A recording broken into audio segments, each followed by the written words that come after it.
Olá, tudo bem? Sejam todos bem-vindos a mais uma palestra pública do Centro Espírita Jesus de Nazaré. Antes de iniciarmos a palestra propriamente dita, vamos nos concentrar, elevar nossos pensamentos para fazermos a prece inicial.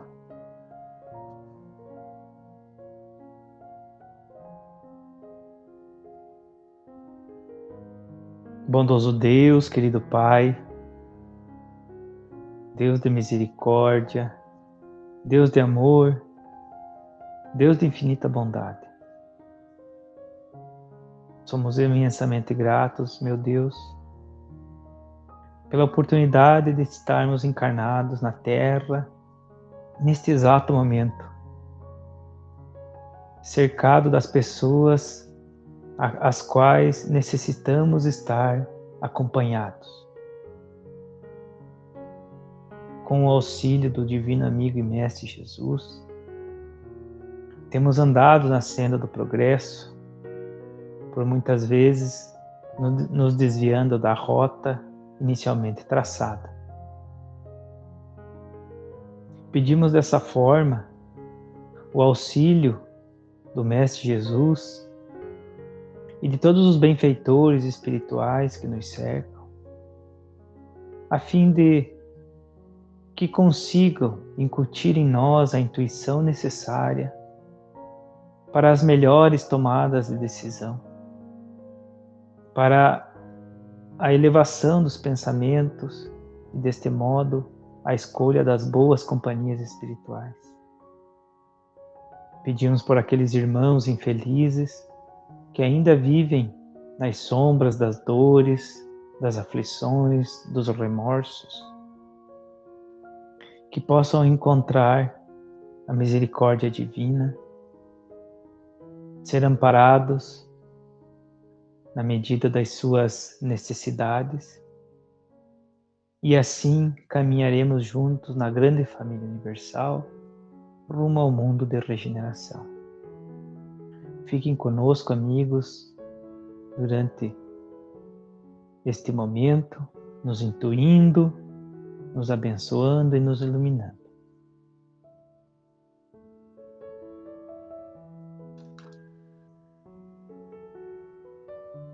Muito bem, meus amigos.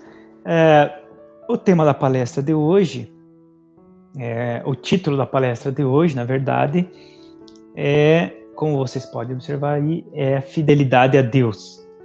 Então, vamos discorrer sobre esse tema, conversar um pouquinho, e esperamos, com toda a humildade, esperamos ajudar a todos nós a nos esclarecer acerca da fidelidade, do que se trata aí, então, a fidelidade com Deus, ou para Deus, e de fidelidade de Deus para conosco.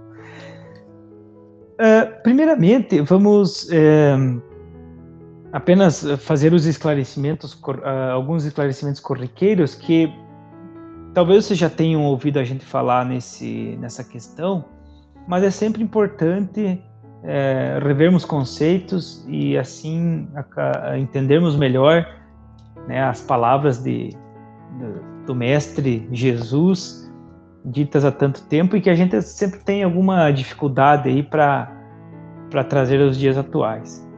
Então, o Evangelho de Jesus, essa nova mensagem que Jesus vem nos trazer, denominada Evangelho, e traduzida como a Boa Nova, a nova mensagem de alegria, de paz, de felicidade, rumo à felicidade.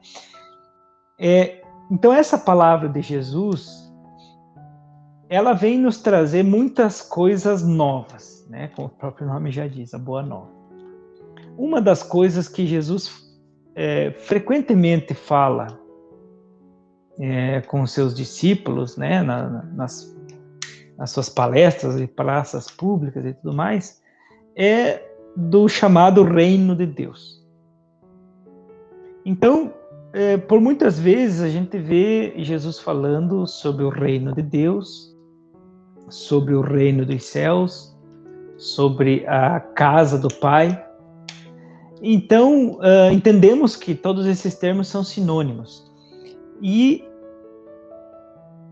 esse reino de Deus que Jesus vem trazer ou vem dizer, os apóstolos, pelo menos de início, até por serem o povo hebreu, né, o povo historicamente alimentados por profetas, né, muitas profecias, né, na tradição hebraica, que dizia já a chegada do Messias, a chegada do Salvador, né, a chegada do grande mestre, o Rei dos Reis, que iria trazer um reino novo, né?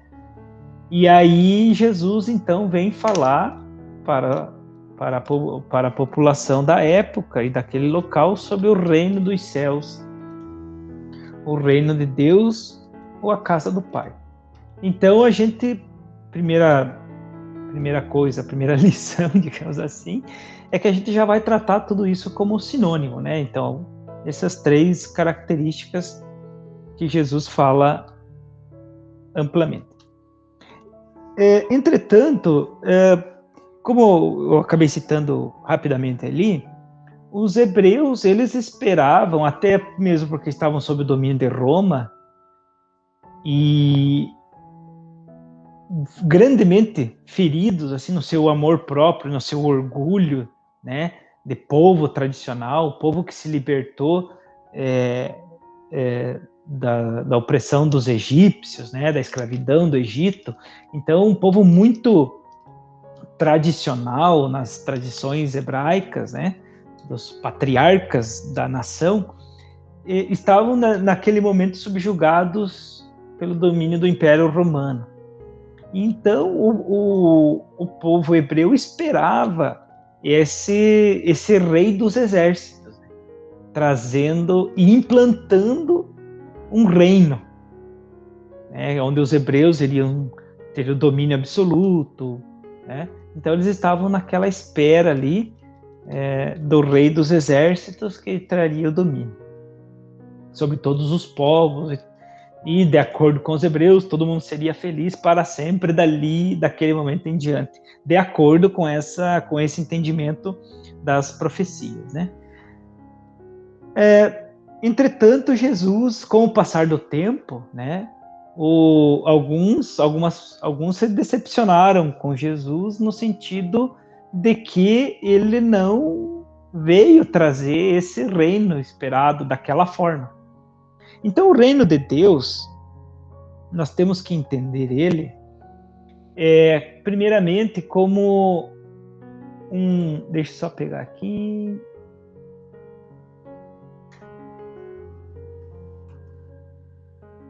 Vamos pegar só um apontador aqui, ó, tá? Primeiramente, nós temos que entender ele como uma situação, esse reino de Deus, uma situação de paz interior. É algo que brota dentro de mim mesmo, a partir, né, na metáfora aí, a partir do meu coração. Então, o reino de Deus não é algo exógeno, né, de fora, é endógeno, é de dentro para fora. Então, o reino de Deus, primeira situação que a gente tem aqui, é que nós temos uma questão relacionada à nossa intimidade. Então, essa paz interior, né? Então, depois que eu tenho o reino de Deus em mim, eu tenho a paz interior, ou eu tenho a paz interior e aí eu conquisto o reino de Deus. Então, há uma simbiose aí, há uma sinergia entre esses dois fatores aí, né?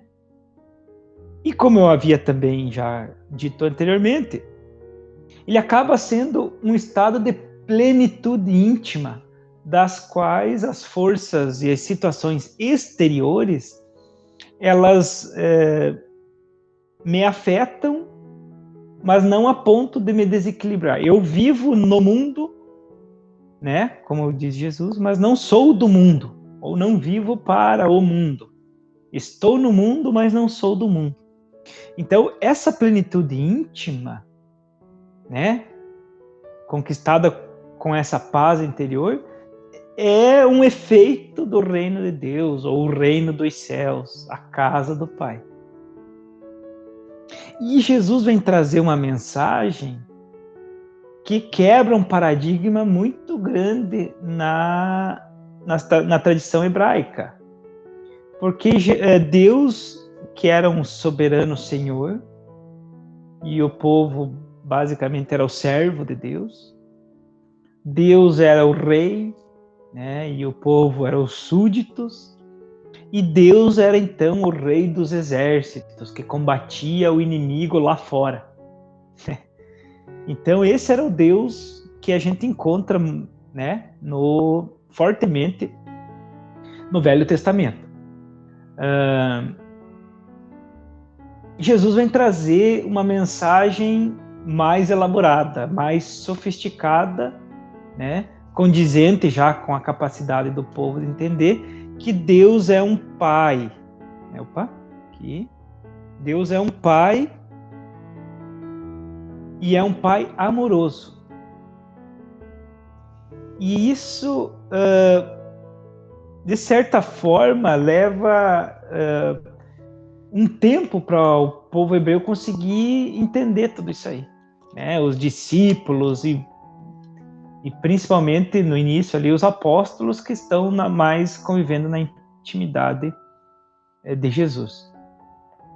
E o Espiritismo vem completar, embora Jesus tenha dito também, mas sobre alegorias ou com palavras não tão diretas, digamos assim, o reino de Deus nos indica que nós temos um espírito, né, uma situação própria, né, íntima, nossa, que necessita de evolução, precisa evoluir para se desenvolver, para atingir futuramente situações melhores, né, resgatar débitos passados, melhores situações futuras, né, contribuir mais na obra de Deus e avançar também para mundos melhores do que no mundo do qual vivemos hoje. Então, esse reino de Deus, e nós poderíamos ampliar ainda mais essas interpretações, mas basicamente aqui nós damos um panorama do que Jesus tentou falar ou falou para o povo na época e nos fala ainda hoje, e muitas vezes a gente tem essa dificuldade de entendimento, né? Então esse caminho evolutivo é a nossa evolução, encarnação pós-encarnação. Então, aquele que não renascer da água, né, e do espírito, né, não conseguirá evoluir no mundo, né, não conseguirá entender determinadas coisas. Então, a grande pergunta, uma das grandes perguntas é aqui, ó, estamos hoje, no dia de hoje, no ano 2021, né?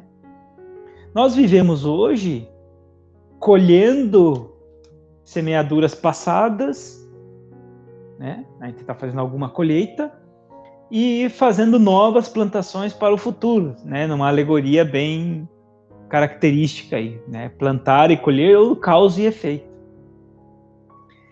Então, a atualidade, o dia atual, o momento presente, melhor dizendo, vai depender da encarnação que nós tivemos passada, 2 encarnações anteriores, 3 encarnações anteriores. E a grande pergunta, o que nós fizemos nessas encarnações passadas? coisas boas e coisas más. O que nós plantamos lá, né? Então, cada um é herdeiro de si mesmo, né? Reconhece-se a boa árvore pelos seus bons frutos, e o inverso é verdadeiro. Então, o que nós fizemos de coisas boas e más, por exemplo, aqui a título de exemplo somente, né, pessoal? Não encarem isso literalmente. Por exemplo, o que nós fizemos de coisas boas e más há 3 encarnações passadas? Sem falar em tempo, né? Vamos falar em encarnações, que hoje nos afetam e das quais, pela misericórdia divina, a gente não lembra, né, do que nós fizemos, mas certamente estamos sofrendo os efeitos, né, fazendo a colheita, né, sendo efeitos bons ou ruins, ou não tão, né, ruins no sentido da corrigenda, né, da lição que precisamos aprender. Então, esse caminho evolutivo, ele não vem só da última encarnação que nós comumente falamos, na encarnação passada eu devo ter feito tal coisa. Mas nós tivemos 2 encarnações anteriores, 3 encarnações anteriores, 20 encarnações atrás.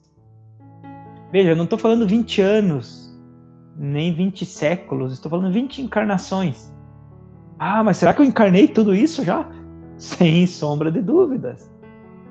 E quanta coisa errada eu faço hoje, nesse atual estágio evolutivo, nós fazemos, né? E que lá há 20 encarnações, talvez eu fosse menos evoluído, fizesse coisas piores ainda. E que tem resquícios e que a gente... Afinal, eu sou herdeiro de mim mesmo, então eu tenho aqui, nos dias atuais, os efeitos, né, de todas as minhas encarnações passadas, desde a última até a 20ª anterior, a 50ª e assim por diante. E isso infinitamente, né, indefinidamente, aqui não, infinito não, mas não saberia dizer quantas, né? Então, só para darmos um exemplo aqui, a título assim de analogia desse sentido de evolução. E olhando para trás, nós fazemos essa analogia, nós podemos projetar o futuro também. Então, daqui a 10 encarnações, não na próxima já, daqui a 10 encarnações, o que eu farei, ou o que faremos? Supostamente, eu vou estar mais evoluído. E as minhas ações más deverão ou serão menores, né? A minha evolução moral, se não estiver tão evoluída, mas pelo menos a evolução intelectual, eu devo ter melhorado, né? E daqui a 50 encarnações. Então, nós somos frutos de nós mesmos, né? A nossa história é única e é de nós para conosco. E aí, no sentido dos deméritos que nós temos acumulados durante essas encarnações, nós precisamos reconhecer os erros, né? Fazer aquele autoexame, e podemos fazer desde já, arrepender, né? Nós temos um arrependimento, isso já é o reconhecimento é um grande passo. Arrepender-se dos equívocos é um passo bem grande e bem interessante. Entretanto, não para por aí, nós precisamos fazer um reparo, afinal de contas eu posso ter causado alguns males, ou muitos males, né? Então, nesse sentido da evolução, nesse sentido do reino de Deus, do reconhecer, arrepender e reparar, nós pegamos um texto do livro de Humberto de Campos e Chico Xavier, o livro chamado Boa Nova. No capítulo 6, ele vai tratar da fidelidade a Deus. E a gente recomenda a leitura, nós não vamos fazer a leitura de todo o texto aqui, a gente vai fazer algumas pinçadas no texto e tirar alguns pontos específicos para a reflexão. Então, o livro Boa Nova, de Humberto de Campos e Chico Xavier, esse capítulo 6, Fidelidade a Deus. Então, né, esse livro ali, nesse capítulo especificamente, Jesus está conversando com os apóstolos, explicando sobre o reino de Deus, né, o reino dos céus, e os apóstolos estão razoavelmente impressionados, um pouco desapontados com as notícias ali, e muito apreensivos, né, com relação a isso que nós falamos anteriormente ali, ó. O reconhecer, arrepender e reparar. Não, os apóstolos não falam nesses termos, mas a gente entende hoje como aspectos dessa tríplice situação. Então, Jesus vai esclarecendo os apóstolos, tá? Então, eu vou pegar umas partes aqui, como faremos a escala do futuro. E aí, os apóstolos vão questionar Jesus sobre o difícil trabalho no reino de Deus. Então, o povo hebreu que esperava um reino ou um rei que viesse e implantasse o seu sistema hierárquico, o seu sistema político, o seu sistema de governança em prol do povo hebreu, né, e em detrimento de outros povos, os apóstolos estão bem apreensivos. E eles questionam: a boa nova precisa de tantos sacrifícios? Ora, esse evangelho vem nos trazer o reino de Deus, nos mostrar, nos explicar, mas é tão sacrificoso assim? E aí a gente retoma, né, vamos voltar rapidinho aqui, retoma qualquer ideia do reino de Deus. Não esquecendo que é um pai amoroso, que é Deus. Não esquecendo dessa situação de paz interior e plenitude íntima. Mas não esquecendo que somos um espírito a evoluir. Então, precisa tanto sacrifício assim? Eu preciso reconhecer meus erros, me arrepender e reparar. E ainda, né, com relação aos outros, eu preciso perdoar, né? E aí questiona-se, mas o reino não vem, não se estabelece por si só? Não chega, né? À meia-noite do 31 de dezembro de 2020, terminou o Reino Velho, à meia-noite, né? Às 0h01 já tem o novo reino, né? Não é assim, né? Nós vimos exatamente nesse ano da pandemia, né? As pessoas amplamente falando, não vejo a hora que acabe 2020. Como se 2020 terminasse com o problema da pandemia, né? Mas não, ela está aí ainda, estamos sofrendo sérios problemas com ela. O reino de Deus é a mesma coisa, assim, nesse sentido. Não vai chegar e ser estabelecido de fora para dentro. E aí Jesus vai explicando, e ele aborda o tema da fidelidade. Como é que eu vou ter um ideal de união com o meu pai, com o pai, sem fidelidade? Na verdade, qualquer união que seja, está implícita a questão da fidelidade. Então, se eu quero compartilhar, eu quero ter o reino de Deus, né, esse meu estado íntimo, dentro de mim, eu aceito as condições divinas, pressupõe que eu serei fiel, terei fidelidade. Quando eu faço um enlace matrimonial, pressupõe-se a fidelidade do casal, de um para com o outro. Quando eu faço um contrato de trabalho, apesar de estar expresso nas cláusulas do contrato de trabalho, ou contrato de prestação de serviço, um contrato de aluguel, está implícito dentro das regras estabelecidas uma fidelidade, né? Então, como é que eu vou ter esse ideal de união com Deus, de união por meio do reino dos céus, né? Falando assim, sem um propósito de fidelidade. E Jesus diz, né? Nós nem o conhecíamos, nós não conhecíamos Deus, mas ele já nos amava. Então, é muito comum a gente ver escrito por aí, Deus é fiel, né? Deus é fiel. Mas e nós, dentro da proposta? Eu quero o reino dos céus, mas não quero ter muito compromisso, muito trabalho, tal. Daí fica estranho, né?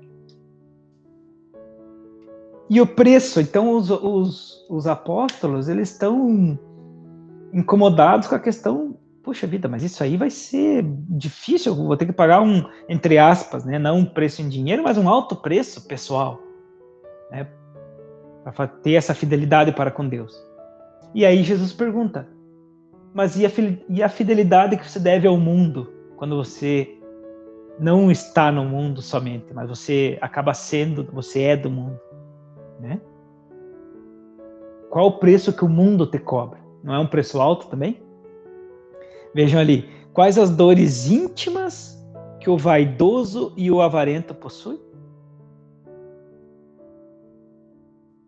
O que o mundo cobra daquela pessoa que só aproveita a vida, do gozador, né? É o aproveitar a vida que só uma, e do mentiroso? Qual o preço? Às vezes não é um preço cobrado imediatamente, mas logo ali na frente, se a gente pesquisar, nós temos inúmeras histórias e casos, né? Sem incontáveis, né? Então, qual o preço que o mundo nos cobra? Deus pede lealdade. Se o mundo pede tanto, o mundo não nos pede tanta coisa. Tempo, esforço, dedicação. O mundo, tempo, esforço, dedicação, trabalho, né? Deus não poderia pedir somente a nossa lealdade para que fôssemos fiéis a Ele? Desde há quanto tempo, olha só, Deus trabalha por nós? Quanto tempo? Vejamos que eu falei ali anteriormente em 50 encarnações. Vamos supor que a gente vivesse 100 anos cada encarnação, né? Dá um bocado de tempo, né? Então, mas é claro que isso vai muito mais para trás e irá muito mais para frente também, no sentido da vida espiritual. Então, desde quanto tempo Deus está trabalhando por nós, né?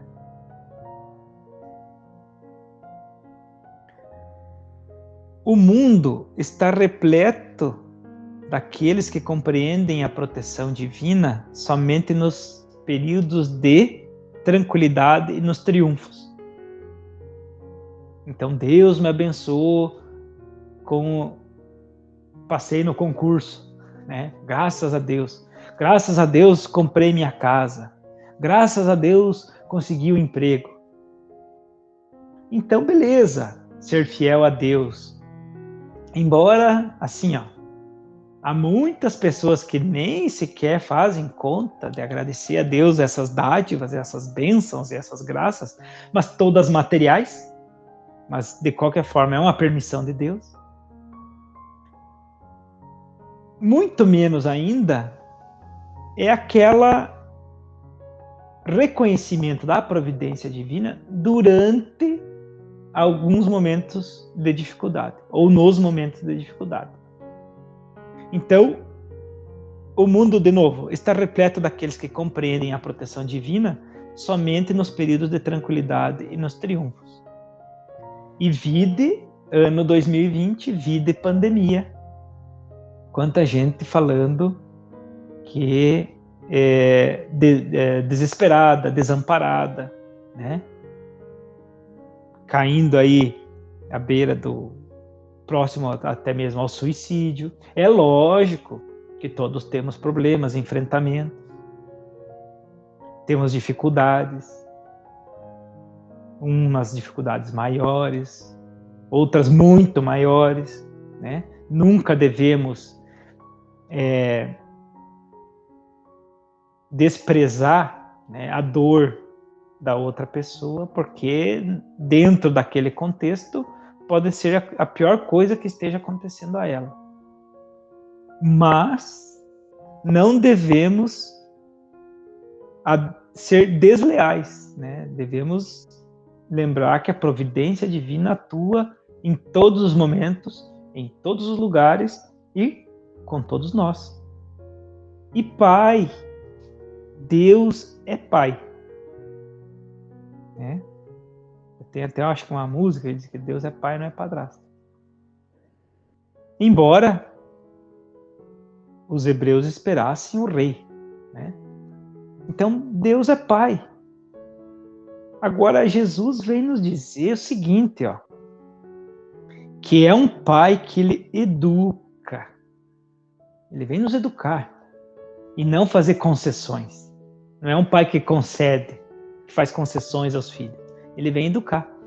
Ele vem, com as suas lições, nos aperfeiçoar e não nos recompensar. Então, ele é um Pai perfeito. Nós, pais, que não estamos em aprendizado ainda, né? Os pais da terra, temos essa dificuldade. Temos a dificuldade da correta educação dos nossos filhos, né? Mas Deus aperfeiçoa e não fica nos entregando recompensa. Ele não é um Deus da barganha, que eu vou barganhar com Deus. Então eu prometo tal coisa, Deus me concede outra coisa.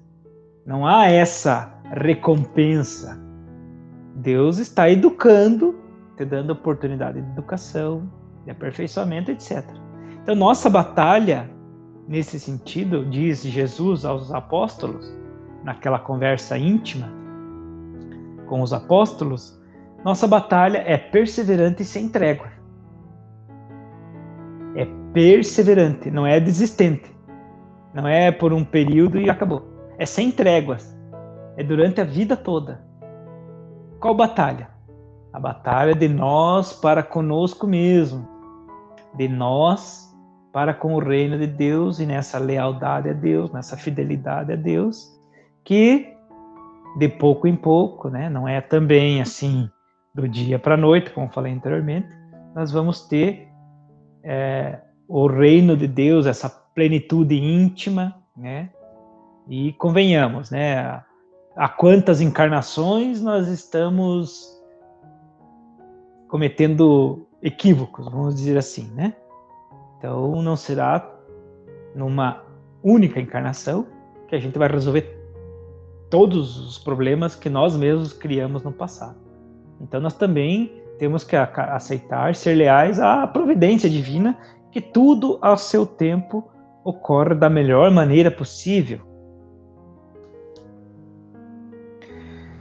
Corroborando com a ideia de fidelidade e evolução, né, e das dificuldades que a gente trava conosco mesmo, nesse dia a dia, nas encarnações, o Livro dos Espíritos nos traz duas questões bem interessantes. A primeira questão que eu selecionei aqui para a nossa reflexão é a questão presente no Livro dos Espíritos, a questão 924. E o Allan Kardec, faz a seguinte pergunta para os espíritos.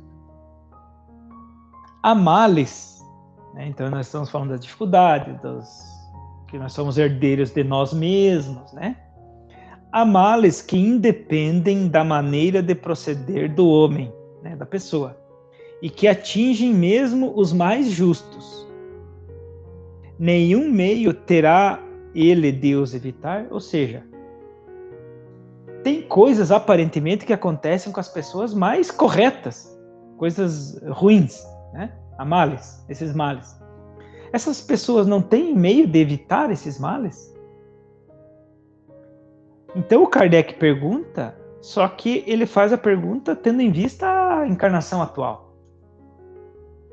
Mas e as encarnações passadas? A 20ª encarnação atrás lá, né? E aí os espíritos respondem. O que a pessoa deve fazer? Deve resignar-se, sofrê-la sem murmurar, se quiser progredir. A pessoa quer evoluir? Se quer avançar nesse caminho da evolução? Você quer encontrar a tua paz interior, tua plenitude íntima? Então, resignar-se, sofrê-la sem murmurar, sem queixumes. Não está dizendo que é fácil, né? Se quiser progredir. Mas olha só, sempre, porém, é-lhe dado aurir consolação na própria consciência, que lhe proporciona a esperança de melhor futuro, se fizer o que é preciso para obtê-lo.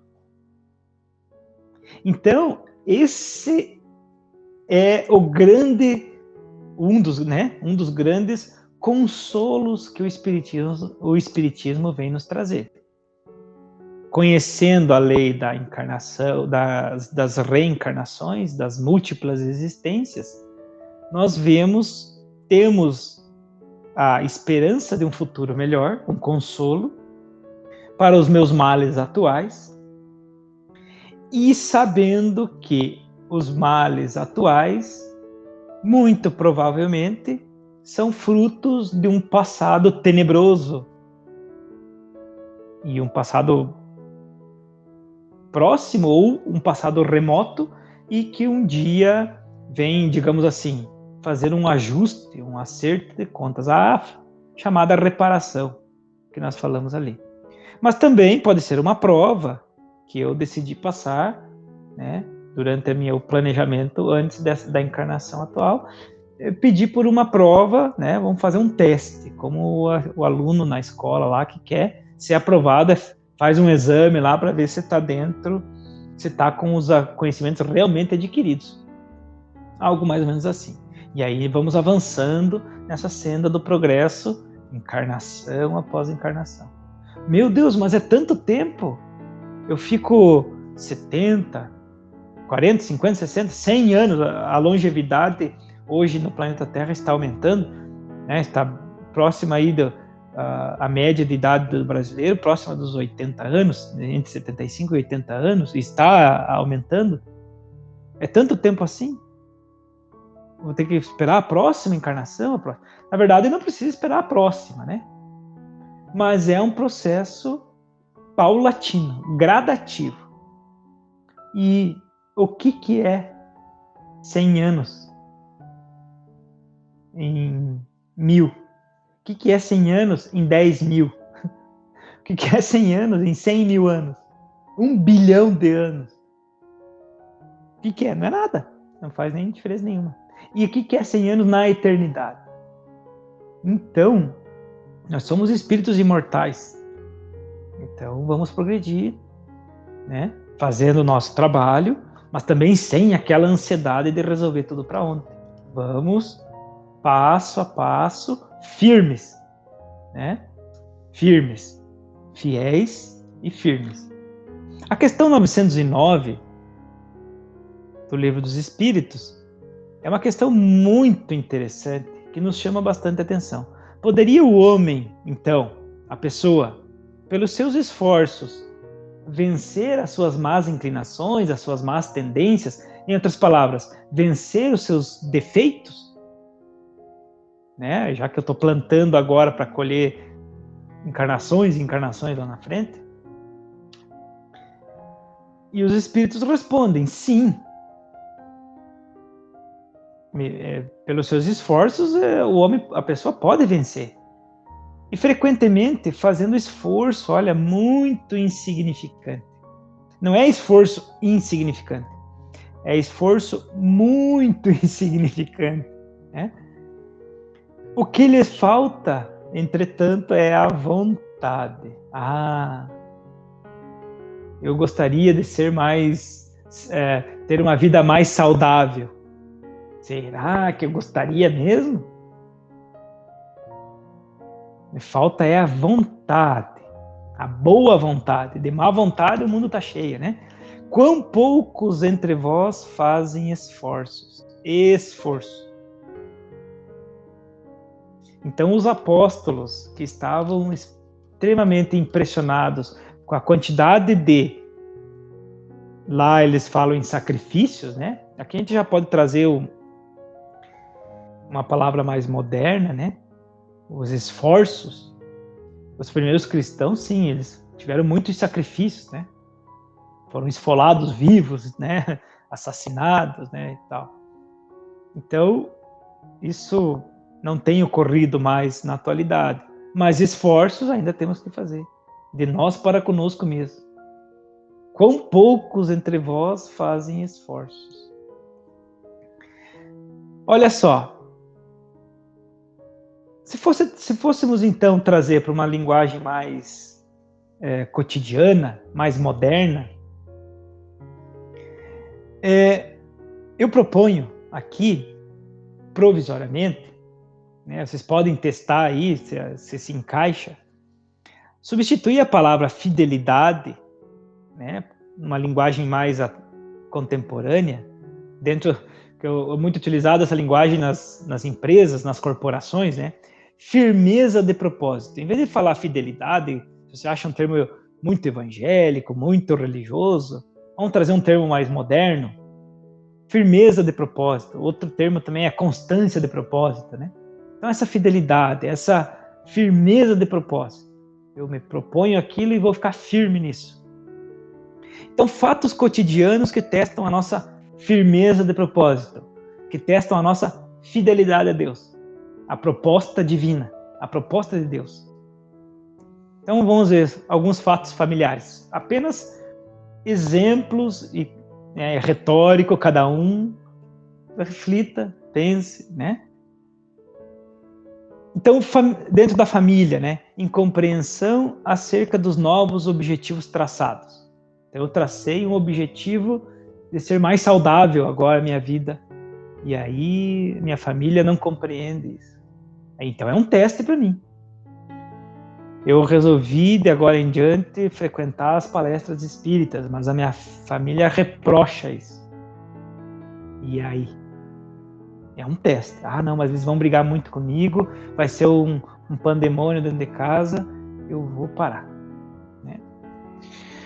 Desavenças cotidianas por diversos motivos, né? Então tem toalha molhada, tem geladeira aberta, tem torneira pingando, né? Tem carro esfolado. Antipatias gerais por esse ou aquele parente. Ah, meu cunhado, meu irmão, meu sogro, minha sogra, meu genro, minha nora. Estamos sendo testados.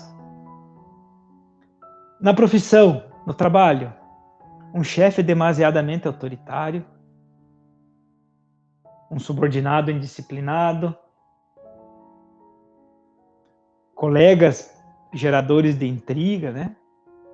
Então, são testes que nós enfrentamos no dia a dia e vamos vendo, né, essa firmeza de propósito, a chamada fidelidade a Deus, a evolução, a reconhecer os erros, a perdoar, a reparar, né, arrepender-se. Cobiças, né, puxar as famosas puxadas de tapete lá dentro da firma. Problemas financeiros, por exemplo, excesso de dinheiro, tem gente que desliza muito por ter muito dinheiro e muitas facilidades que o dinheiro nos traz. O inverso também, escassez de dinheiro, aquele desespero total. Será que não é uma providência divina aí que está me acontecendo, essa escassez de dinheiro? Será que não é para fazer bom uso desse dinheiro, o excesso dele que eu tenho? Endividamentos que eu faça? Por que eu me endividei tanto? Por que eu tenho tanta falta de previdência, gasto tudo agora e amanhã fico sem? Isso é a providência divina nos colocando em situações para o nosso próprio aprendizado. Claro, e a nossa própria imprevidência, por assim dizer. O que tem na vizinhança que pode testar minha firmeza de propósito, de ser um homem de bem, de ter a paz íntima, paz interior, a plenitude íntima, de seguir no caminho de evolução? Então, vizinhos que se intrometem em nossa vida particular, vizinhos que têm diferenças de hábitos e costumes dos nossos. E o que eu estou fazendo de bom para eles? Será que eles não estão reclamando de nós da mesma forma? Os nossos amigos que nos testam também. Abandono dos amigos. Os amigos que nos abandonam naquela hora de mais necessidade. Amigos que nos julgam. E como é que está a nossa capacidade de manter os velhos amigos e fazer novas amizades? Então, tudo isso, no final das contas, pega lá na nossa intimidade. Então, o quanto que o orgulho, a vaidade, o ciúme, a inveja, a avareza, prodigalidade, todos os outros sentimentos ruins que a gente tem, que vão, de certa forma, como se fosse cupins, né? Vão corroendo de pouco em pouco, né? Essa firmeza de propósito, que talvez não era tão firme assim, essa fidelidade à providência divina, né? Fidelidade a Deus, a implantação do reino, ou ao desenvolvimento do reino de Deus dentro de mim mesmo. Então aí a gente vai apelar para a educação dos sentimentos para que de pouco em pouco a gente melhore. Então veja que não é do dia para a noite. Então, meus amigos, vejamos que é um caminho que nós vamos fazendo pouco a pouco e é um treino diário, é um treino constante, como disse Jesus ali.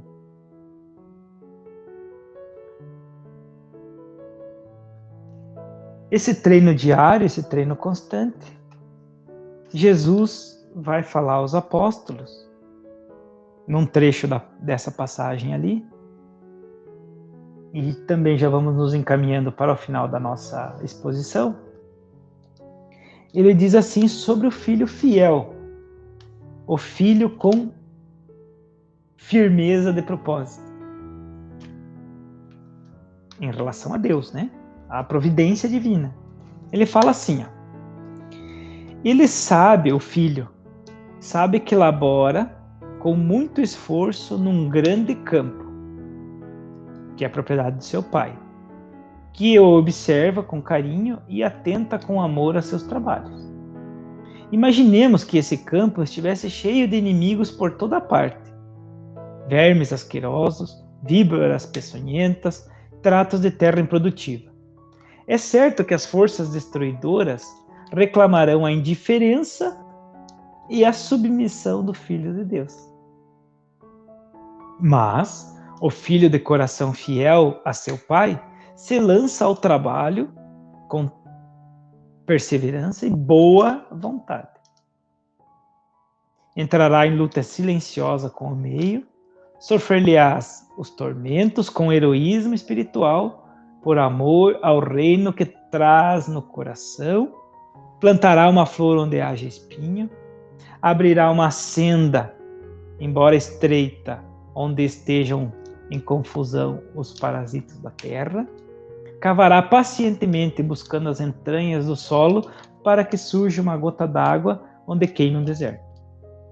Do íntimo desse trabalhador brotará sempre um cântico de alegria, porque Deus o ama e o segue com atenção. Seria, talvez, esse campo, propriedade do Pai, a nossa vida cotidiana? Seria esse ali, por amor ao reino, tá no coração, plantará uma flor onde haja espinho. Onde que é o espinho? É o meu vizinho? É o meu trabalho? Está na minha família? Um deserto que queima? Será que são meus problemas com as finanças? Então eu devo cavar fundo, investigar a mim mesmo, ter boa vontade. Então vejamos que a alegoria de Jesus aqui serve para todas as situações do nosso dia a dia. Então, meus amigos, vamos fazer essa reflexão íntima, verificar a nossa... Muitas pessoas não gostam do termo assim, a fidelidade, porque parece ser aquela coisa muito religiosa, né? E pouco prática no dia a dia. Então, adotem o termo que a gente ache melhor, que nós acharmos mais interessante. O importante é o resultado, é aquilo que nós fazemos efetivamente. As palavras não importam. Então, como é que está então a minha fidelidade aos propósitos, à divina providência, aos propósitos de Deus? Como está a minha firmeza, né? Minha firmeza de propósito ante esse campo que nós vemos aí, que é a nossa vida do dia a dia. Então, do íntimo desse trabalhador, brotará sempre um cântico de alegria, porque Deus o ama e segue com atenção. Muito obrigado, meus amigos, por sua atenção nesse breve momento que estivemos juntos, e uma excelente semana a todos nós. Até mais!